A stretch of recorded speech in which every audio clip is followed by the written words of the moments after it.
तो यहाँ पर हमारे पास क्लास 10th के एनसीईआरटी मैथ और एनसीईआरटी में यहाँ में हम लोग देखेंगे यहाँ पर एक्सरसाइज 12.2 जो कि नए वाले मैथ का हमारा एक्सरसाइज है। प्रश्न क्या कह रहा है और जरा बात करते हैं। प्रश्न कह रहा है एक बर्तन एक उल्टे शंकु के आकार का है जो कि इस प्रकार का तुमको दिख रहा है। ये बर्तन तुमको कुछ इस प्रकार का है, ठीक है। इसकी ऊंचाई 8 सेंटीमीटर है। इसकी अगर ऊंचाई की बात करेंगे ना, ये वाला ऊंचाई जो है तुम्हारा ये कितना है हमारा 8 सेंटीमीटर है। कितना है 8 सेंटीमीटर। चलो जी बहुत बढ़िया, इतना समझ में आ गया तुमको। इसकी ऊपरी सिरे खुला हुआ है और ये वाला सिरा जो है ये तुम्हारा खुला हुआ है, ये बंद नहीं है, ठीक है। यह त्रिज्या 5 सेंटीमीटर। अच्छा साथ ही साथ इसकी त्रिज्या भी दे रखा है, तो त्रिज्या हमारा यहाँ से लेके यहाँ तक की जो लंबाई है वो है हमारा 5 cm और जैसा कि हमने बताया इसकी ऊंचाई ये वाला ऊंचाई जो है वो 8 cm है, ठीक है। अब यहाँ पर कहा जा रहा है कि यह ऊपर तक पानी से भरा हुआ है। अब ये पूरा यहाँ तक जो है ना ये पानी से भरा हुआ है। जब इस बर्तन में शीशे की कुछ गोलियां डाली जाती है जिसकी त्रिज्या 0.5 सेंटीमीटर है। अब हमारे पास शीशे की कुछ गोलियां हैं जो कि यहाँ पर दिख रहा है, इसकी त्रिज्या जो है वह 0.5 सेंटीमीटर है। तो इसमें भरे पानी का 1/4 भाग बाहर निकल जाता है। तो कुल इसमें जितना पानी है उसका 1/4 बाहर निकल के आ जाता है। तो बर्तन में डाली गई शीशे की गोलियों की संख्या हमको ज्ञात करना है। देखो बहुत आसान है प्रश्न, बिल्कुल भी समस्या नहीं होनी चाहिए तुमको समझने में। सबसे पहले क्या क्या हमारे पास गिवन है आओ जरा देखें। तो सबसे पहले शंक्वाकार बर्तन है, ठीक है। शंक्वाकार बर्तन ही मानेंगे। बर्तन की त्रिज्या बराबर यहाँ पर हमारे पास है कितना 5 सेंटीमीटर और ऊंचाई बराबर है 8 सेंटीमीटर। 8 सेंटीमीटर। तो यहाँ पर अगर हम बात कर ले इस बर्तन में पानी की मात्रा ये हो जाएगा हमारा शंकु का आयतन मतलब 1/3 पाई आर स्क्वायर एच। 1/3 पाई का पाई ही रहने देते हैं। आर का मान 5 है तो 5 का स्क्वायर और एच का मान यहाँ पर हमारे पास 8 है।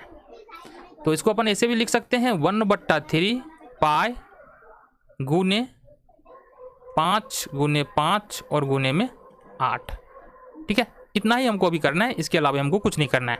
फिर आगे बढ़ते हैं हम। यहाँ से देखना कांच की गोली डालने पर निकला पानी ये जो है ना शंकु के आयतन का 1/4 है। तो 1/4 गुने शंकु का आयतन ये प्रश्न में दिया हुआ, हम कुछ नहीं बोल रहे हैं। तो 1/4 हो जाएगा ये और शंकु का आयतन तुमको दिख रहा है यहाँ पर 1/3 पाई गुने 5 और गुने में 8। क्लियर है बातें यहाँ तक कोई समस्या नहीं। आगे बढ़ो जी। चलो इतना पानी बाहर निकल जाता है लेकिन ये नहीं पता है कि कितनी गोली डाल रहे हैं, ठीक है। अब आ जाओ एक गोली का आयतन यहाँ पर दिया है। गोली की त्रिज्या कितना दिया यहाँ पर? गोली की त्रिज्या यहाँ पर हमारे पास दिया है 0.5 cm। तो अगर हम देखें एक गोली का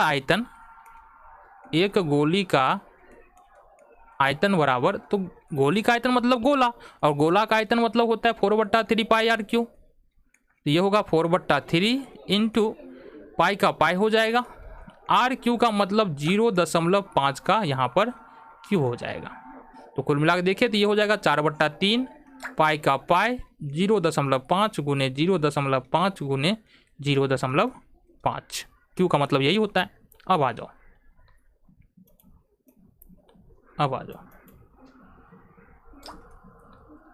देखना यहाँ से आगे प्रश्न में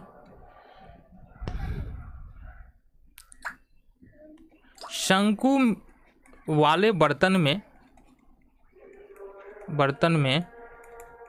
डाले गए गोली की संख्या इसको निकालने के लिए हमको क्या करना पड़ेगा? शंकु से बाहर निकला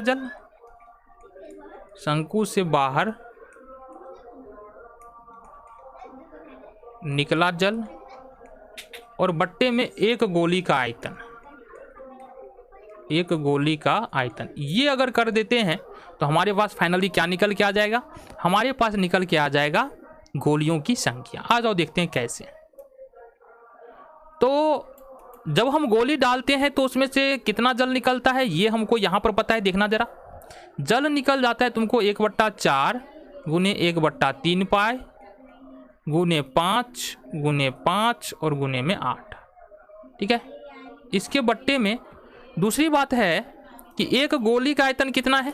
तो एक गोली का आयतन यहाँ पर देखेंगे ना, तो देखो कहाँ पर है, कहाँ पर, यहाँ पर, ये वाला एक गोली का आयतन, ये देखो एक गोली का आयतन ये है। तो ये होगा 4/3 गुने पाई गुने 0.5 गुने 0.5 गुने 0.5। अब हमको पता है पाई से पाई कैंसिल आउट हो जाएगा, पाई से पाई खत्म हो जाएगा। अब हमारे पास फाइनली बच क्या रहा है, देखना जरा। हमारे पास यहाँ पर बच रहा है, ऊपर में देखना, ऊपर में बच रहा है हमारे पास ये 1 गुने 5 गुने 5 गुने 8। तो यहाँ पर बच रहा है, या ऐसे कर दो 4 दूनी 8। तो कुल मिलाकर हमारे पास ऊपर में बच रहा है 5 गुने 5 गुने 2/3, 5 गुने 5 गुने 2 और बट्टे में 3। और नीचे में क्या बच रहा है हमारे पास, नीचे में बच रहा है 4 गुने 0.5 गुने 0.5 गुने 0.5 और बट्टे में यहाँ पर 3, ये बच रहा है। चलो आगे फर्दर सॉल्व करो इसको।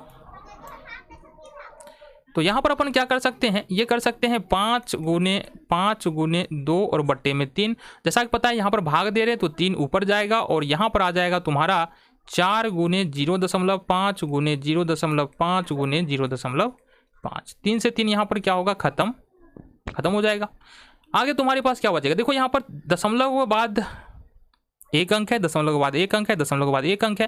तो इसको बराबर करने के लिए तो दशमलव हटाएंगे और ऊपर में 3 जीरो लगा देंगे। 25 25 दूना 50 हो जाएगा और यहाँ पर अपने पास इस पर 3 को जीरो आ जाएगा, 3 जीरो आएगा, मतलब यहाँ पर दशमलव नीचे वाला हट गया। अब यहाँ पर मल्टीप्लाई करो, 4 पंचे 20 पंचे 100 पंचे 500 हो गया हमारे पास। तो यहाँ से 00 से 00 कैंसिल आउट हो जाएगा, 00 से 00 कैंसिल आउट। अब अगर 500 बच रहा है ना, 500/5 बच रहा है हमारे पास, 500 में 5 से भाग देंगे, ये हमारे पास 100 निकल के आ जाएगा। तो यहाँ पर जो गोलियों की संख्या निकल के आ रहा है, कितना निकल के आ रहा है, 100। गोलियों की संख्या कितनी होगी, 100।